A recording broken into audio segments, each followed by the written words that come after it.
Hello guys, puntahan natin ang bagong open na resort dito sa amin. Ito ang daan papunta dito sa resort guys, pero dahil mababaw naman ang tubig, pwede nating dalhin ang sasakyan patawid dito sa resort. Kung ayaw mo namang mabasa ang sasakyan mo, mabasa ang gulong, pwede mo namang iwan na lang po dyan. Hindi yan mawawala. Ganito ang resort dito sa probinsya namin. Ito guys, Batis.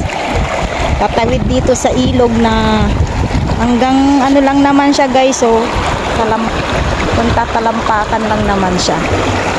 Yan, tatawid dito. And then aakyat dyan sa resort.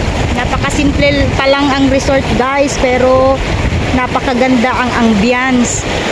Mahangin. Tanghaling tapat ngayon akong nagbablog, 12 o'clock noon, pero hindi ganito kasakit ang tindi ng araw. So guys, yan.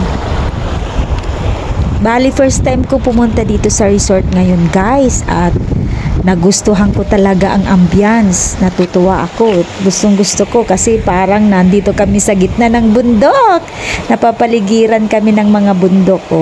At kung nature lover ka, magugustuhan mo rin dito. At pag-akyat mo dito sa resort, bubungad sa iyo ang replika. Ang replika ng legendary luxury ship na Titanic. Kung makikita mo yan, may maalala ka na your heart should always go on. Ganito na guys ang itsura ng resort. Ito yung mga kubo naman yan, pwede ka dyan mag-overnight. Maganda ang ambience kasi napapaligiran tayo ng bundok dyan. Ito na nga guys, inaakyat na nila ang kanilang mga motor, tricycle, meron din nag-akyat ng sasakyan. Papunta mismo doon sa malapit sa kubo.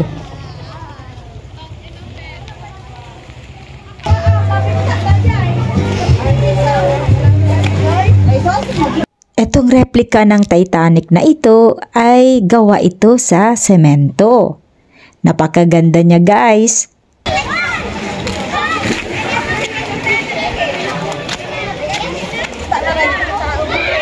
Made of wall.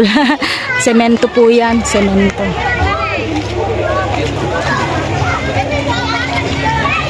Pero maganda ang dating. Maganda ang dating niya.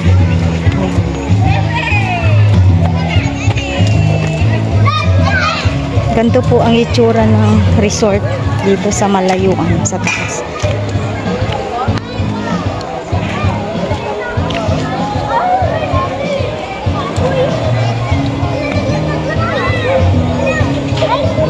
Talaga namang mapapawaw ka guys, kasi overlooking po doon ay river, Balag River. Yan. Tapos mga bundok na yung nakapaligid dito. Magpaparelax ka po pag nagpunta ka dito sa resort na ito. Diba? Ayan pwede mo namang dalhin ng sasakyan hanggang taas. 2, 4, 6, 8, 10, may 11 silang kubo na nirerentahan. Ang isang single na kubo, kagaya niyan, kagaya nung kinuha namin, ay 750 pesos ang rent sa maghapon. From 9 o'clock in the morning hanggang 5 o'clock in the afternoon. Yung twin na kubo na pinagdugtong, yun yung pinakamalaki nila, ay 1,000 pesos daw ang renta. At ang entrance fee ng mga bata ay 50 pesos pag daytime at 80 pesos naman ang adult pag daytime. Pero pag night swimming, pwede naman 5 o'clock in the afternoon onwards at 100 pesos each. 100 peso each mapabata o matanda. Ayan, pero napakasulit naman guys. Oh. May lifeguard naman na nagbabantay, tsaka maganda ang tubig ng swimming pool. Kung ayaw mo naman, pwede ka dyan mag-swimming dyan sa ilog sa baba. Pwede ka namang habang nagsiswimming yung mga kapamilya mo, dalhin mo yung labahan at dito ka maglaba. Pwede rin naman. Ayan guys. Napakaganda. Pumunta tayo dito sa parteng ito. Actually, ito dinedevelop pa lang yung resort. Pero yung mga na-develop na area na ay syempre inopen na for business.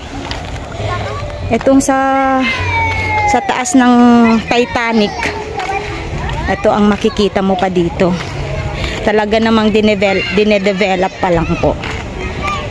Ayan guys, oh, overlooking mga bundok. May mga flood control naman dyan. Actually guys, ayan, may paparating. Pwede mong dalhin ng tricycle, mga sasakyan. Kung natatakot ka naman, pwede mong iwan dyan sa ibaba. Hindi yan mawawala. Ang sabi nila, base sa interview namin, pag tag-ulan at umapaw ang tubig, lumalalaki ang ilog na yan, hindi naman daw maaabot o mababaha ang resort na ito. Ayan, hindi naman daw kayang abutin ang resort na ito sa baha. Napakaganda guys. Itong nagustuhan ko, banda doon, bundok. Ang ganda guys dito sa resort na ito. Ang pangalan ng resort na ito ay Aqua Vista Resort.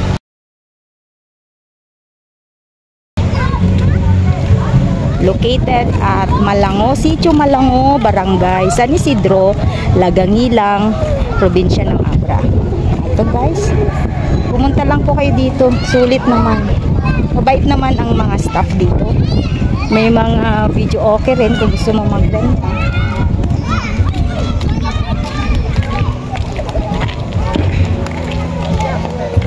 Sulit na guys. Yan, babalik na tayo sa may swimming pool. Papakita ko po sa inyo. O, diba guys, ang effect. Yan. Kala mo totoong barko yan. Pero gawa lang yan sa semento. Diba ang effect? Napaka-effect ang dating. Ito ang pangalan ng resort guys. Aqua Vista Resort. Sitio Malango, Barangay San Isidro, Municipality ng Lagangilang, probinsya ng Abra. Maganda dito guys pag night swimming. Maraming ilaw. Ito na ang swimming pool. Yung pinakamalalim na bahagi ng swimming pool ay 6 feet. Are you vlogging? Yes, I'm vlogging. Say hi to my subscribers. We go, hi. Ito mga pambata, para silang nagja-jacuzzi. Ang ganda guys, malinaw na. Hi! Ayan yung mga kubo guys. Ayan. Itong single na kubo ay 750 pesos.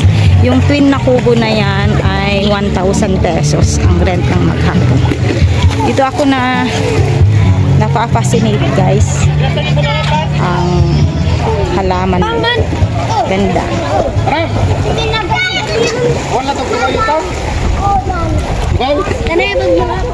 Pwede ka pang mag-request guys ng extra chair, monoblock.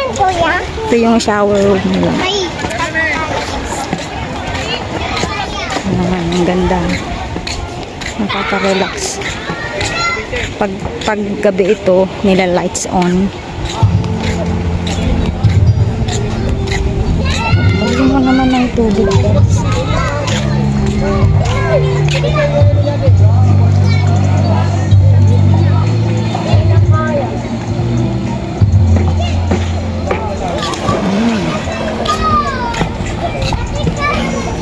Punta natin yung kubo na ito na parang bahay.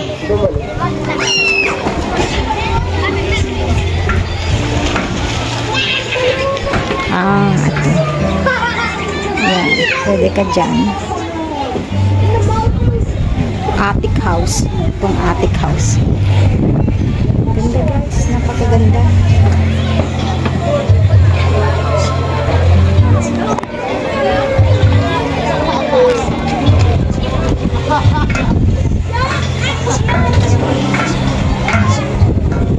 Isa rin sa mga halaman na na-fascinate ako, na-amaze ako ay ito, ang bonsai na sampalok na yan guys. Totoo ito guys, matamis daw ang bunga nito pero bawal pitasin.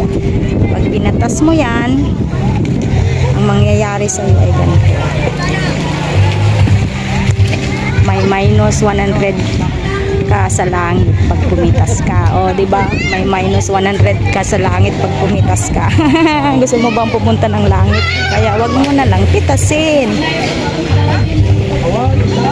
Dito sa resort na ito guys, walang free wifi, pero pwede kang bumili ng halagang 10 pesos, good for 6 hours and 30 minutes na sa halagang 10 pesos. Kasi yung may-ari ay internet service provider. Bale po bibigyan ka ng coupon na nandyan na rin po makikita mo yung password at pag nag-login ka, magagamit mo yan ng 6 hours and 30 minutes sa 10 pesos.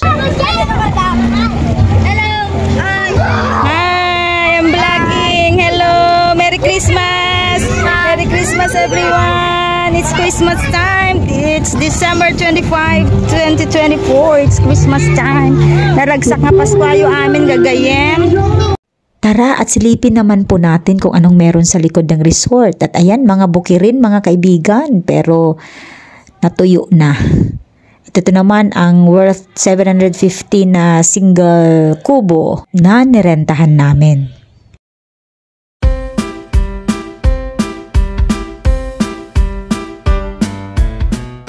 Napakasimple lamang po ang resort na yan kasi nag-uumpisa pa lang at dinedevelop pa lang, pero para sa akin ay maganda na siya.